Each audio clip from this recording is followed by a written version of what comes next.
Suara Inklusi.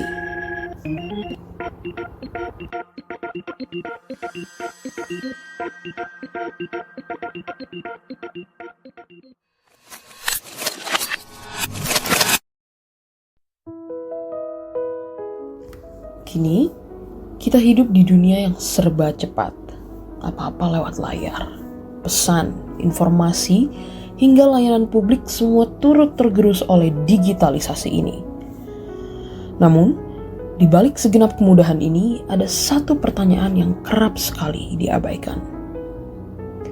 Apakah semua orang bisa mengaksesnya dengan cara yang sama?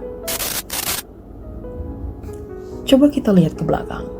Layar digital kita anggap normal-normal saja. Akan tetapi ternyata menyimpan tembok-tembok tak kasat mata yang tak semua orang mampu melewatinya.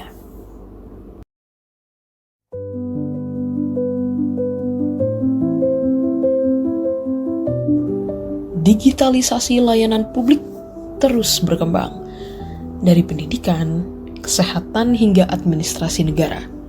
Secara hukum, hal ini tertuang dalam UU KIP nomor 14 tahun 2008 mengenai jaminan hak setiap orang untuk memperoleh informasi tanpa terkecuali, termasuk mereka yang memiliki keterbatasan fisik, sensorik, atau intelektual. Sayangnya realita berkata lain.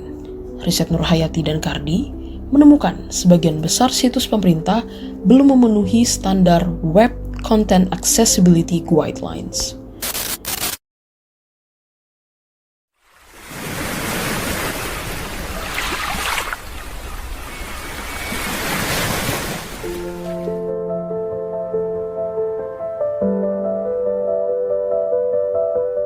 Lantas, bagaimana hiruk-pikuk kawan disabilitas dalam mengakses teknologi sehari-hari? Akbar, pengajar TIK di SLBA Tunanetra Kota Sukabumi, menyebut masih ada hambatan terkait aksesibilitas teknologi saat ini. Paling sih CAPTCHA lah ya. CAPTCHA tuh agak susah, yang berbentuk gambar itu kan. Kan CAPTCHA kan ada yang Get Audio Challenge kan, itu bisa lah kalau itu diakalin gitu. Tapi kalau udah nyusun gambar kayak gitu-gitu itu susah. Pengalaman yang cukup menyebalkan juga kerap ia lalui dalam mengakses website sehari-hari. Pastinya satu pengalaman menyebalkannya itu yang seharusnya aksesibel tidak gitu. Kok tidak gitu. Kalau misalkan begini, website itu kan kalau secara umum gitu, misalkan konsumsi umum kayak untuk website e-commerce itu kan konsumsi umum, terus website pemerintah. Nah, ketika ada website yang harusnya untuk konsumsi secara umum dan disabilitas juga bisa di situ, itu malah nggak akses. Nah, itu yang menyebalkannya itu. Gitu. Tapi ya tetap kita usahakan dengan diakalin lah gitu. Diakalin sebisa-bisanya meskipun tetap ada hambatan. Cerita ini mengajak kalian untuk mencoba memahami realita yang sering luput disadari dan belum sepenuhnya siap untuk semua.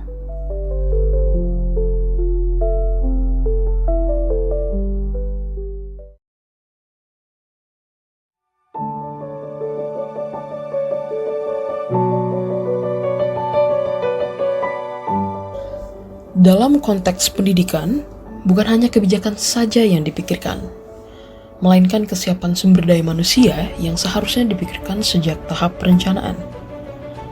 Untuk membahas lebih dalam, Doni Kusuma selaku founder Pendidikan Karakter Education Consulting mengulas.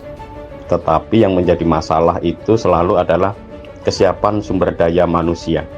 Karena guru-guru kita itu masih belum memiliki kemampuan yang inklusif. Misalkan guru-guru kita tidak diajari bagaimana mereka berbicara dengan bahasa tubuh atau bahasa simbol dengan anak-anak yang tunarungu wicara misalkan. Tetapi anak-anak yang tunarungu wicara, sejauh mereka itu memiliki kemampuan intelektual atau intelektualitasnya itu tidak disable, itu maka mereka tetap dapat mengikuti proses pembelajaran sejauh mereka masih memiliki penglihatan yang bagus, karena dia hanya bermasalah di pendengarannya saja, tetapi yang lainnya tidak. Dan ini memerlukan guru-guru yang mampu tuh memahami, entah dengan gaya bahasa tubuh, entah dengan ucapan dari bahasa bibir yang bisa mereka pahami. Nah, ini semua tentu harusnya dipelajari baik oleh guru maupun oleh teman-teman sekelas, sehingga lingkungan itu menjadi ramah terhadap penyandang disabilitas. Tapi ini kan nggak terkait langsung dengan teknologi, tetapi bagaimana sumber daya manusia itu memiliki kesiapan untuk menerima dan melayani anak-anak yang berkebutuhan khusus dan penyandang disabilitas ini. Saat ini, pentingnya menumbuhkan paradigma nilai dan cara berpikir dalam merancang sistem jika mendengar soal inklusi, bukan sekadar fitur tambahan. Kalau ada sesuatu itu, seseorang itu belum memiliki kesadaran ini, maka harus dilatihkan. Cara melatihkannya gimana? Ya, ketika di sekolah atau di lingkungan pendidikan itu ada kondisi situasi yang membuat anak-anak itu tidak memperoleh akses informasi, maka harus ada kesadaran untuk memperjuangkan akses informasi kepada semua warga negara, termasuk penyandang disabilitas.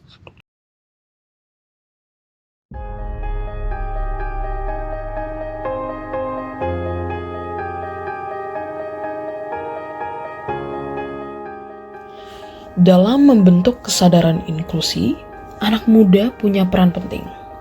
Raihan, selaku Ketua Social Community Rencang, menyebut, menurut aku sebagai anak muda, tentu sangat penting banget teknologi yang ramah untuk semua orang, tidak memandang siapapun itu, apalagi untuk teman-teman disabilitas. Karena ya kita tiap hari pakai teknologi, tiap hari kita main sosmed, main HP, laptop, dan lainnya. Namun jujur kepedulian kita memang masih belum sepenuhnya buat teman-teman disabilitas. Terutama banyak yang belum sadar nih kalau akses digital tuh nggak semua orang bisa terasa gitu, nggak semua orang bisa dinikmati. Contoh kecilnya ada loh teknologi yang kita bisa manfaatkan, tapi teman-teman disabilitas tuh kurang bisa manfaatkan karena itu tadi kita belum sadar, kita belum aware bagaimana sih caranya bagi teman-teman disabilitas untuk bisa menikmati teknologi yang ramah juga buat mereka. Apalagi kita hidup di zaman modern, kita semua sama, tentunya harus sama rata. Teknologi yang bisa kita pakai tentunya bisa dipakai juga buat teman-teman disabilitas. teknologi dan media sosial bisa jadi alat perubahan jika digunakan dengan empati dan tanggung jawab. Yang perlu kita lakukan, yang paling gampang yang dilakukan kita mahasiswa adalah peka dan mau belajar untuk bisa membantu teman-teman disabilitas. Seperti yang kita tahu, belum cukup banyak fitur aksesibilitas yang bisa diakses oleh teman-teman disabilitas. Makanya itu mari kita bersama-sama untuk mau belajar gimana kita bisa membantu teman-teman disabilitas dengan cara buat konten yang ramah buat disabilitas, dan juga bisa menjadi solusi juga bagi teman-teman disabilitas. Terus kita juga tidak mudah untuk stop di sini aja gitu. Maksud itu stop di sini itu maksudnya adalah tidak menganggap isu ini tuh sebagai ini bukan urusan gue, ini bukan urusan aku, ini urusan orang lain, ini urusan teman-teman disabilitas. Enggak kayak gitu. Tapi kita mau untuk saling berbagi dan saling membantu. Jadinya ini adalah bukan urusan mereka, tapi ini adalah urusan kita bersama. Bagaimana kita bisa bergotong royong untuk membantu teman-teman kita. Belajar, peka, dan membantu. Itu sih. Dari kesadaran itu, lahir inovasi-inovasi yang berangkat dari empati. Terbitlah karya anak muda dari Fitrah Islamic World Academy, tim Hello Secure berhasil merancang perangkat wearable berbasis AI untuk membantu penyandang tunanetra.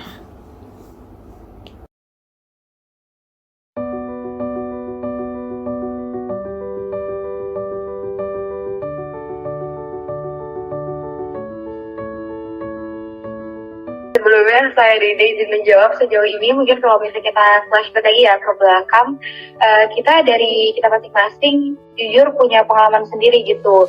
Kayak dari Kia gitu, Kia tuh juga pernah punya pengalaman lah kayak melihat ada orang terdekat dia yang memang tunanetra gitu dan merasa kesulitan, dan terus kita mengulik nih, kita juga riset ke beberapa website juga berita-berita, ternyata di Indonesia sendiri ya lebih khususnya itu belum ada solusi gitu untuk mungkin smartwatch banyak ya di Indonesia, cuman belum ada yang untuk notifikasi jika terjadi bencana alam gitu, dan itu yang kita jadikan sebagai inovasi baru gitu yang sangat solutif bagi tunanetra khususnya untuk negara kita sendiri.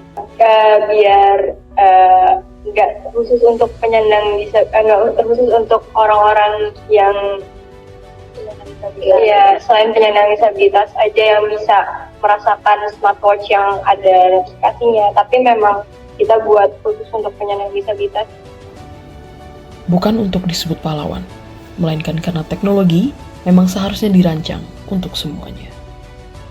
Nah, jadi perangkat Health Secure ini, kan Health Secure itu adalah sebuah sistem ya Kak. Nah, di sini kami memiliki bracelet atau yang dinamakan tracker bracelet yang dipakai oleh penyandang tunanetranya, dan juga ada navigate, yaitu navigation glasses yang juga dipakai sebagai kayak alat kacamata untuk melihatnya.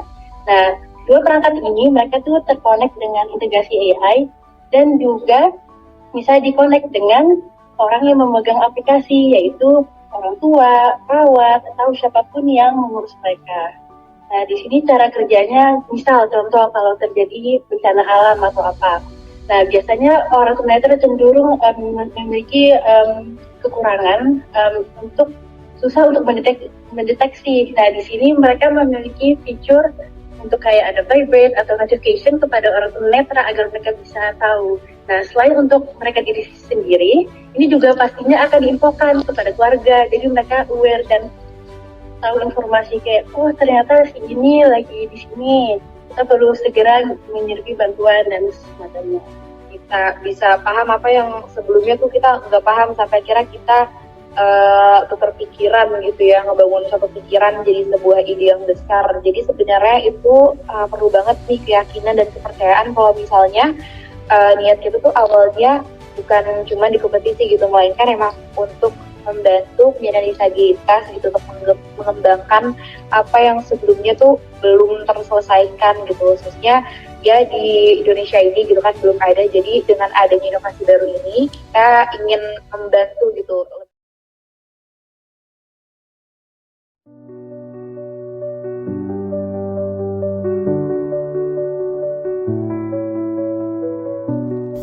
Dari semua cerita hari ini, kita belajar satu hal penting. Digitalisasi tidak otomatis inklusif. Ia menjadi inklusif ketika dirancang dengan kesadaran dan empati. Inklusi bukan tentang mengasihani, melainkan memastikan tidak ada yang tertinggal sejak awal. Sobat Susi, terima kasih sudah ikut menyelami suara inklusi episode perdana ini. Semoga cerita hari ini bisa membuka sudut pandang yang baru ya, tentang pentingnya akses dan kesetaraan. Sampai jumpa di episode berikutnya. Ingat, semua kena, semua setara.